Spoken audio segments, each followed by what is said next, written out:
Bonjour tout le monde. Heureuse de vous retrouver pour cette nouvelle capsule. Comme je vous le disais dans la capsule précédente, la qualité de notre cerveau dépend de notre mode de vie.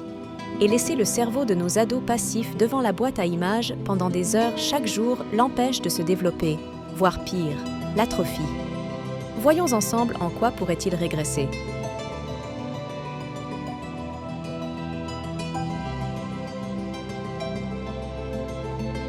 Prenons l'exemple du langage. La médecine scolaire évalue l'âge de l'acquisition du langage à 3 ans.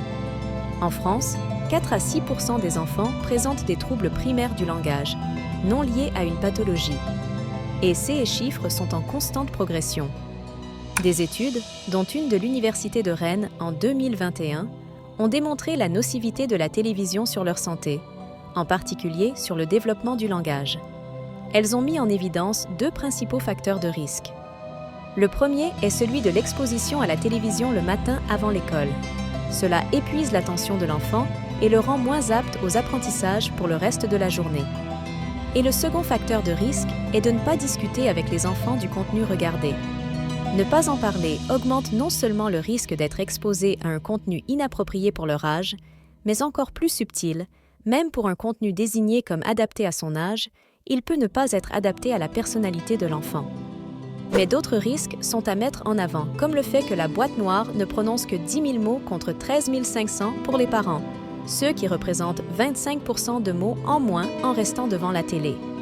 Ces facteurs cumulés engendreront 6 fois plus de risques de développer des troubles primaires du langage chez l'enfant.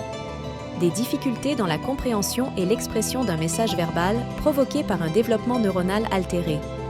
Ce triste résultat pouvant devenir un problème très difficile à surmonter à l'adolescence.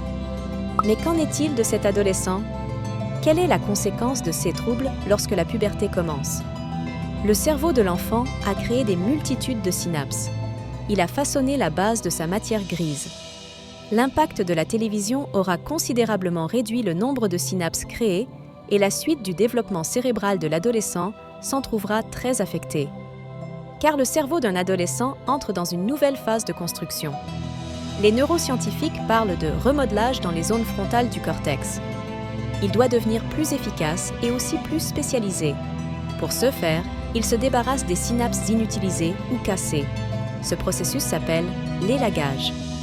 Dans le même temps, les neurones accumulent sur leurs extensions appelées axones, une matière blanche, la myéline. Ce processus, dit de myélinisation, accélère la communication neuronale et rend plus précis et plus efficaces les connexions. Le cerveau de l'adolescent opère une restructuration complète de ses circuits cérébraux, mais pouvant déjà être tristement affaibli par l'impact de la télévision. Mais ce n'est pas tout. Il peut exister d'autres conséquences. Vous le savez, le cerveau est le siège des biais cognitifs. Pour caricaturer, les biais cognitifs, c'est passer par un chemin connu au lieu de trouver une nouvelle route. Car assurément, le cerveau est fainéant. 6 chemins directs qui court-circuitent l'analyse, la réflexion et privilégient l'action et la réaction sont très utiles. Mais c'est aussi une source de danger. Alors, imaginons maintenant un adolescent ordinaire, sans pathologie particulière, qui n'aurait jamais été exposé à la télévision avant ses 13 ans. Celui-ci, du jour au lendemain, consomme de la télévision sans contrôle de durée ni de contenu. Selon vous, que se passera-t-il?